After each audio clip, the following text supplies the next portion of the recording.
Hello बच्चों, let's see this question. The question says analyse the following statements and identify the correct option given below. इस question में हमें correct option बताना है. पहला है in diatoms the walls are embedded with silica and thus the walls are indestructible. दूसरा है diatoms have left behind large amount of cell wall deposits in their habitat. This accumulation over billions of years is referred to as diatomaceous deposition और diatomaceous earth. तो इस question में हमें correct option को बताना है. तो आइए सॉल्यूशन को देखते हैं. सबसे पहले इस क्वेश्चन में जो है की कॉन्सेप्ट की बात करते हैं. तो की कॉन्सेप्ट जो हो जाएगा वो होगा डाई एटम्स. डाई एटम्स जो होते हैं वो किंगडम प्रोटिस्टा में आते हैं.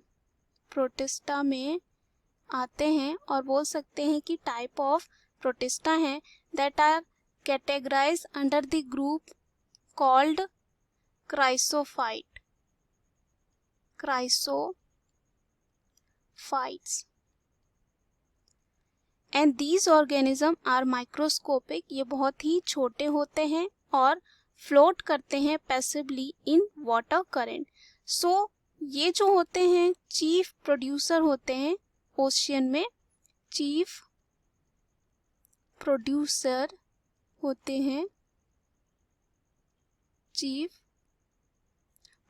होते हैं ओशियन में and are photosynthetic in nature. Photosynthetic भी होते हैं यानी कि फोटोसिंथेसिस कर सकते हैं. Synthetic in nature. इनके सेल वॉल जो होते हैं वो बने होते हैं सिलिका से, यानी कि जो कवरिंग होती है वो किससे बनी होती है? सिलिका से.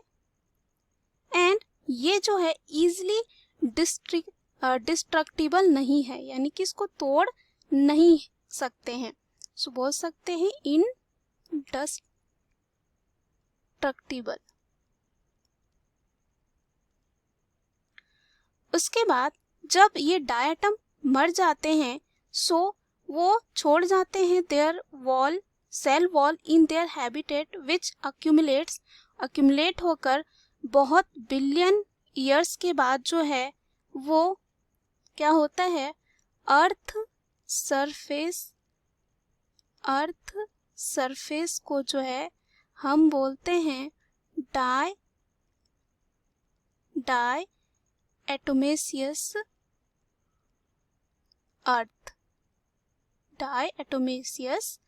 earth and is called diatomaceous earth which is used in, और इसका यूज करते हैं हम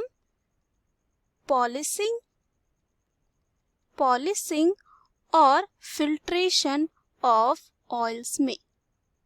तो इस क्वेश्चन में हमें करेक्ट ऑप्शन को बताना था.